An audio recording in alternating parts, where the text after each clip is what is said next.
I never thought I'd be the kind of woman who'd allow something like this. But when they asked to watch, we let them. I didn't hesitate. I didn't stop to think. I just let it happen. Was it a mistake, or did we just want to be seen, to be wanted, to feel like we mattered again? Because after a while, when no one looks at you, you start to disappear, even from yourself. And if I told you who they were, you wouldn't believe me. This story doesn't begin in the bedroom. It begins with loneliness. The kind that creeps in quietly. When the person you share a bed with feels more like a stranger. When the silence at dinner says more than words ever could. When your name starts to sound strange, even to your own ears. You do everything right. You stay loyal. You stay kind. You smile through the emptiness. And still, no one sees you. Then someone does. It starts with a glance, a comment that lingers longer than it should. A question asked with just enough curiosity to feel dangerous. And in that moment, you feel alive again. Not loved, not safe, but alive. I wasn't looking for this. I didn't plan it. It just happened.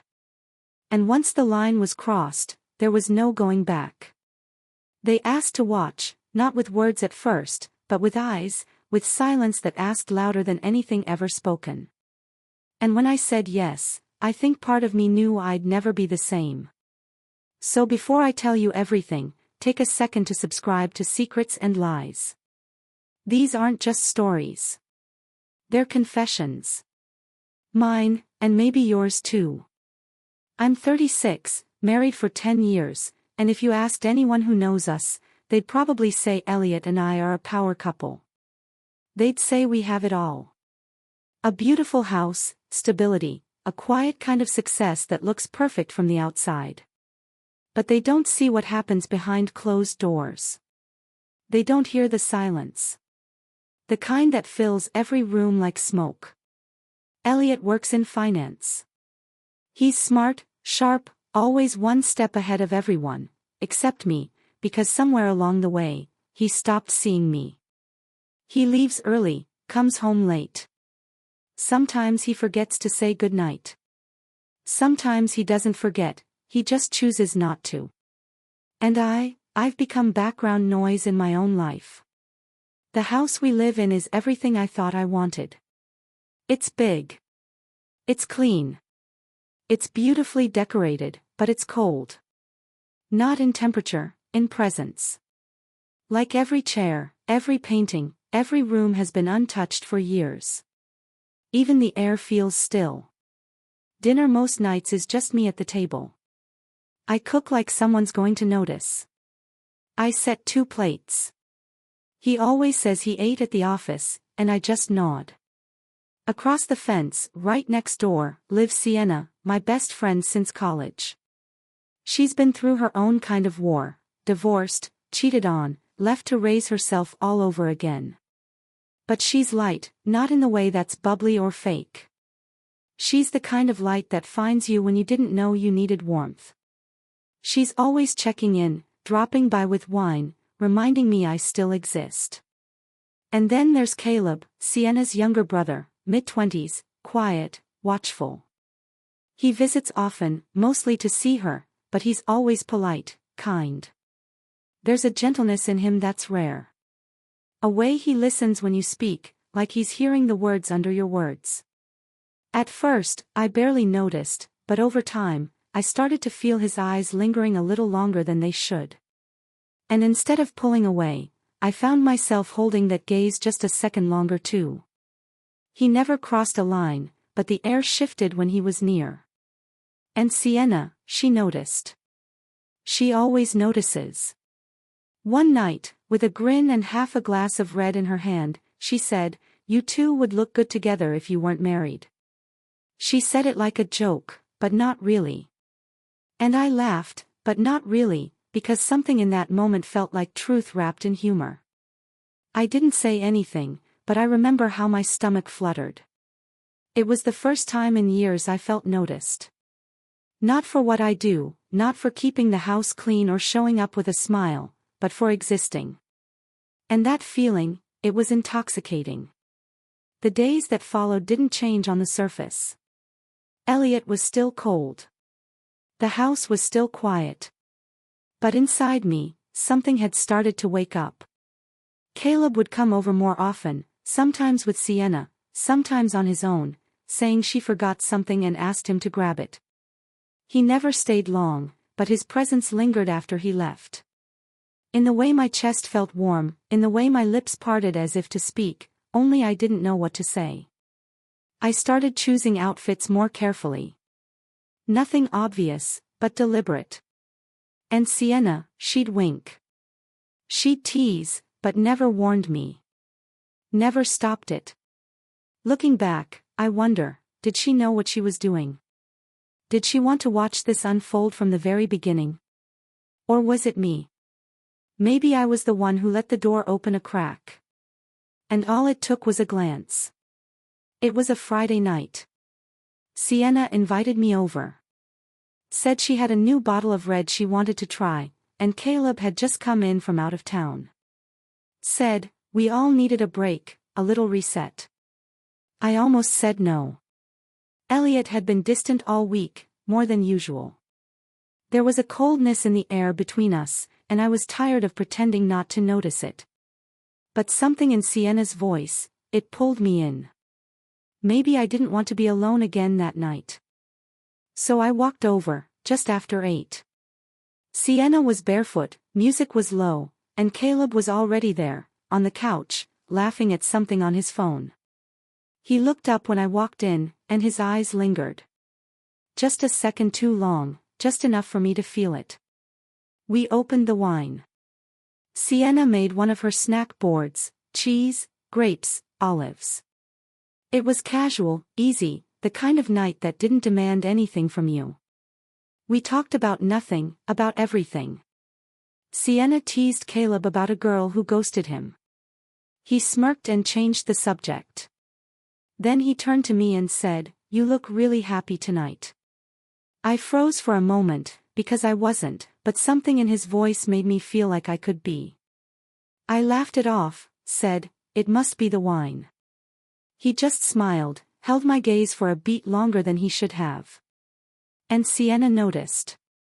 I know she did, because she leaned back in her chair, raised an eyebrow, and said, "Well, whatever it is, it's a good look on you." A few minutes later, the lights went out.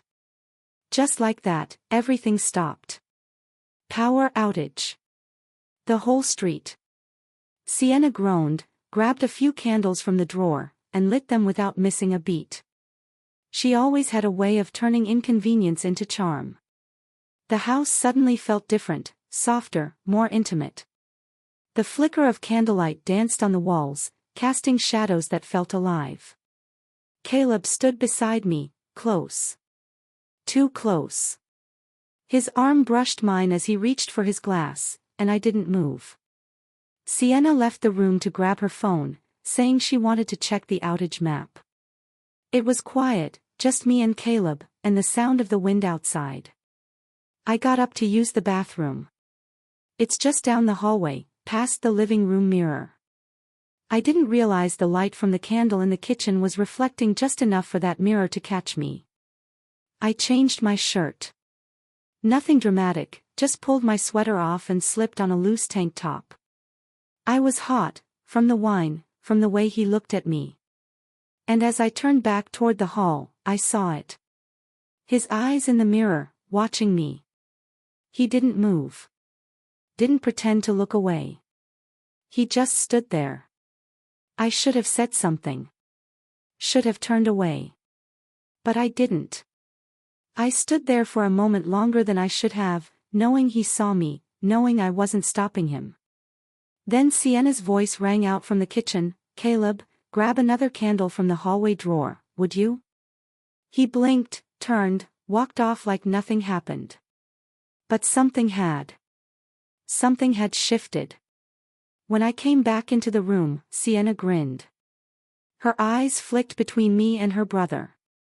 "You two are cute when you're awkward," she said, half laughing. I smiled, but my hands were shaking just slightly as I picked up my wine glass again.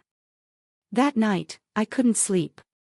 Not because of what happened, not because I felt guilty, but because I liked it.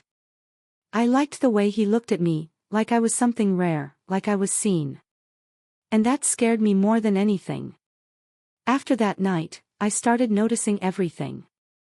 The way Caleb's eyes always found me in a room. The way his voice softened when he spoke to me, lower, slower. The way he lingered, like he didn't want to leave but knew he should. It wasn't big things. It was never anything anyone else could point at. But I felt it, and worse, I wanted it. I started thinking about him more than I should have. Wondering what he was doing. If he was thinking about me. If he remembered the way I looked under that hallway light. I told myself it was harmless. Just a little spark in a dim life, nothing real. I wasn't doing anything. I wasn't touching him. I wasn't crossing a line. I was just enjoying being seen. That's not a crime, right? But then it got harder to lie to myself, because he started texting me. At first, it was about Sienna. Did she leave her charger at your place? Is she still planning dinner Saturday? But then it turned into more. You make the best coffee, by the way. Your kitchen always smells like home. Elliot's lucky. You know that. That one stopped me. Elliot's lucky. I remember staring at the screen, not knowing whether to laugh or cry. Lucky. Elliot didn't look at me when I walked into a room. He didn't ask me how my day was. He didn't see me. But Caleb did, and that was dangerous. I started changing how I dressed. Not in obvious ways, but I paid more attention. Tighter jeans, softer fabrics, things I hadn't worn in years. When I knew Caleb might be around, I wore perfume. Not Elliot's favorite, Caleb's. Sienna made a comment once. You're glowing lately. I laughed it off, said I'd been sleeping better, but I think she knew. Or maybe she wanted to know. Maybe she was watching us in her own way. And that thought, it thrilled me, and it terrified me. I didn't tell her about the texts, about how I'd save them and reread them late at night. About how I started checking my phone with a little too much hope. I started having dreams, not just physical ones, but emotional ones. Dreams where someone touched me like I was wanted. Not out of obligation, but desire. Dreams where someone whispered my name with reverence, where someone looked at me and meant it. And it was never Elliot. It was always Caleb. I'd wake up with a tightness in my chest and a guilt I couldn't explain, but also relief, because in those dreams, I didn't feel invisible. I started noticing the way Sienna would leave us alone more and more often. Little things. Caleb, help her carry that. Why don't you two set the table, I'll grab the wine. She was orchestrating something, whether she knew it or not. Or maybe she didn't know, and maybe she wanted it, because she'd watch me with this look. Not quite jealousy, not quite approval. And I'd watch her back, wondering what she saw in me, and what she saw in us. It wasn't the attention that changed everything. It was the permission, silent, unspoken, but there. The kind you feel in your gut. The kind you breathe in before you cross the line. It was Sienna's idea. Of course it was. She texted me that afternoon. Movie night. Bring that red wine you love. Caleb's coming too. Just like old times. I stared at the message for a long time. I already knew what I was going to wear. Something soft, something subtle, something that said I didn't try, even though I did. Her living room was dim when I arrived. Candles, again, always the candles. The wine was already open, music humming low from her Bluetooth speaker. Caleb was sitting on the floor near the coffee table, laughing at something Sienna had said. And when I walked in, He looked up at me like I was the center of something unspoken, like he'd been waiting for me. Sienna greeted me with her usual grin, pulled me in for a hug that lingered, and I could feel it. That charged energy in the room, like everything was normal. But nothing really was. We didn't even pretend to start a movie. Not at first. We sat, drank, talked about things that didn't matter. Old memories, crushes, embarrassing stories. The kind of conversation that wins you in close without touching you, the kind that lets secrets slip out disguised as laughter. Then Sienna leaned forward, her wine glass swaying in her hand, and said, "Let's play something dumb. Truth or dare, come on, for old time's sake." I laughed. Caleb raised an eyebrow, but none of us said no. The first few rounds were silly. Truth, what's your worst first date? Dare, text your ex something weird. Then it shifted. Sienna turned to Caleb, grinning, eyes glinting in the candlelight. "I dare you," she said, dragging the words out, "to kiss her." She didn't say my name. She didn't have to. The pause in the room said everything. Caleb looked at me. Not Sienna, not the wine glass in his hand. Me. And in that moment, my breath caught. I should have left. Should have said, "Don't be ridiculous." Should have waved it off like a joke. But I didn't. I held his gaze, and I didn't say no. He moved slowly, not tentative, but careful, like he was stepping across a line he'd been walking along for weeks. And then it happened.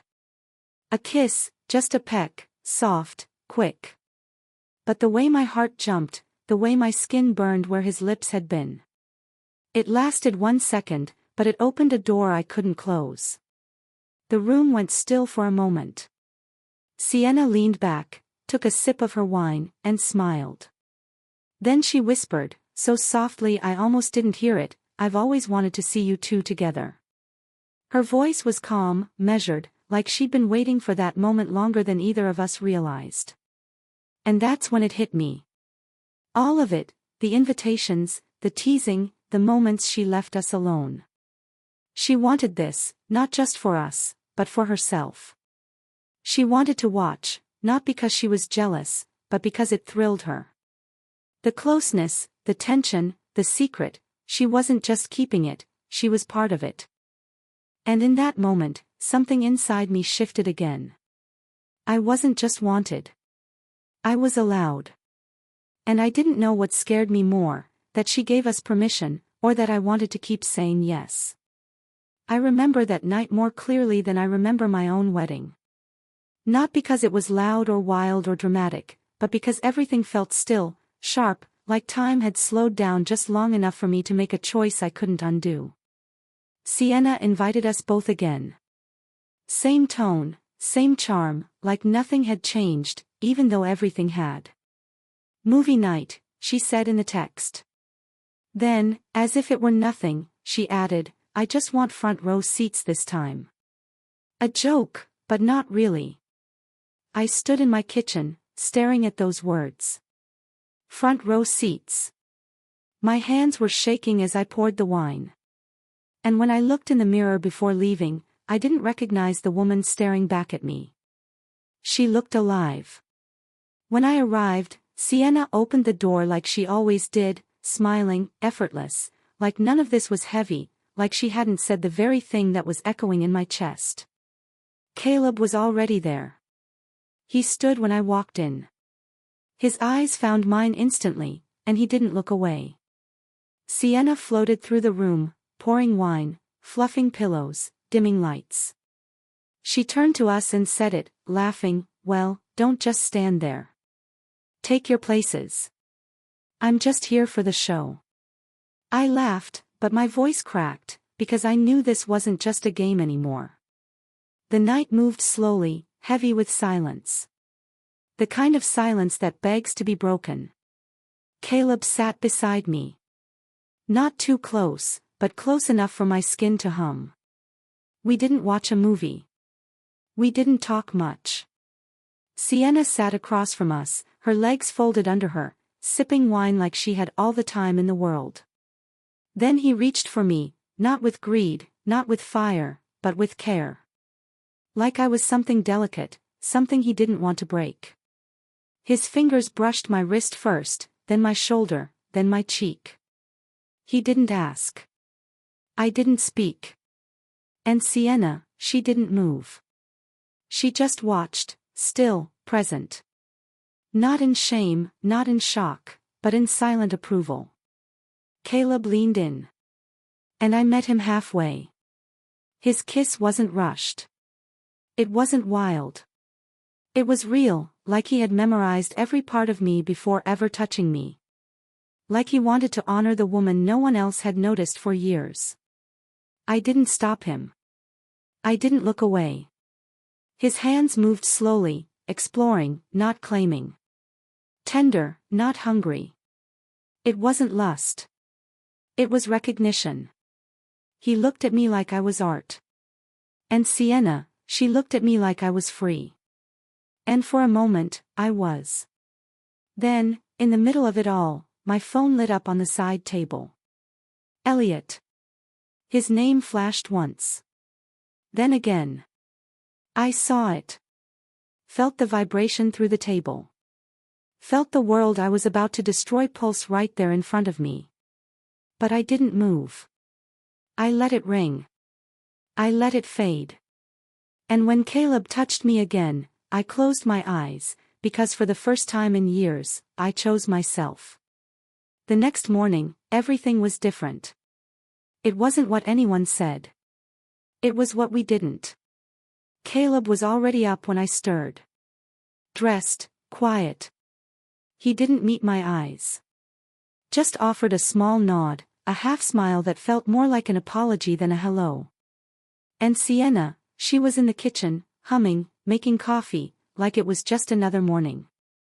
No tension, no awkwardness, just casual brightness that felt wrong.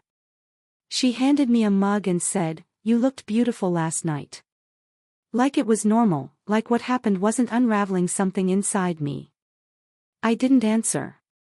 I didn't have the words. By the time I got home, Elliot had already returned early, unannounced. He was in the bedroom, unpacking. Tired eyes, the smell of hotel soap still clinging to his skin. I kissed his cheek, but it felt mechanical. He didn't ask where I'd been. Didn't ask why I looked like I hadn't slept. But later that evening, he picked up one of the throw pillows on our bed, held it to his face, paused, then put it down without a word. Caleb's cologne. It had clung to the fabric like a whisper I hadn't meant to leave behind. Elliot didn't say anything. Not then. But after that day, he started coming home earlier. He'd text me at lunch. Leave little gestures, a coffee, a folded blanket. It was too late, too. Like he was trying to remember how to be a husband. Or maybe trying not to be a fool. And Caleb, he disappeared. Stopped texting. Stopped coming by. Stopped asking about Sienna or movie nights or wine. He vanished so cleanly, I wondered if he ever really existed the way I imagined. Sienna never mentioned it. She showed up one afternoon with wine in one hand and pastries in the other. Kicked her shoes off like always, flopped onto my couch, and said, "So, when's our next fun night?" She said it with a smirk, like it was all just a game, like none of it had any weight. And I smiled, because I didn't know what else to do. But inside me, something had cracked. I got what I wanted. The attention, the fire, the risk. But it didn't feel like freedom anymore. It felt like a cage I'd built with my own hands. Beautiful, dangerous, and locked from the inside. I've gone over it so many times in my head, trying to figure out where it really started. Wondering if Sienna knew what she was doing all along. If this was some twisted form of generosity, or if she just liked watching people fall apart beautifully. She was always observant. Always knew how to push without ever looking like she was. Did she invite him over more often just for me? Did she set the stage, knowing we'd perform? Or maybe I set it myself. And Caleb, God, Caleb. Did he actually want me, or was it just curiosity, an experiment, something thrilling to touch the untouchable? He said I was beautiful. Said Elliot was lucky. But those are just words. And now that he's gone, without a single real goodbye, I find myself wondering if I was just a fantasy to him. A bored woman, an easy dare. And Elliot, he's trying. He's home more. He asks about my day. He touches me again, but it feels rehearsed, like he's following a script he should have read years ago. And now the lines fall flat. I answer him with a smile. I cook dinner like always. I let him hold me when he reaches for me in bed. But my body doesn't flinch from guilt. It flinches from emptiness. Because the worst part of all this, it's not the guilt. It's not the lie. It's that I miss it. I miss being wanted, desired, looked at like I mattered. Even if it was only for a night, even if it was only for show. It wasn't real, but it felt real enough to keep me warm. And that's the part one don't know how to forgive. Was it betrayal, or was it a mirror showing me what I truly needed? I think about that night, Caleb's hands, Sienna's eyes, and I still don't know what part of me said yes first. I don't regret it. Not entirely. But I can't look at myself the same way either. There's a version of me that still sits in that room, under candlelight, still waiting to be seen, still desperate to be chosen. And now that I've been seen, I'm not sure I like who they saw. Have you ever wanted something so badly that when you finally got it, it broke you? Not in a loud way, not with screaming or shattered glass, but in the quiet aftermath, where you're left holding pieces of yourself you don't even recognize anymore. Would you call this betrayal, or just a cry for connection? Because I don't know anymore. I didn't plan to cross a line. I didn't even know there was a line until I was already standing on the other side of it. I just wanted to feel something. To be noticed. To be chosen. Even if it was temporary, even if it was wrong. So tell me, was I wrong? Was I used? Or was I finally alive for a moment?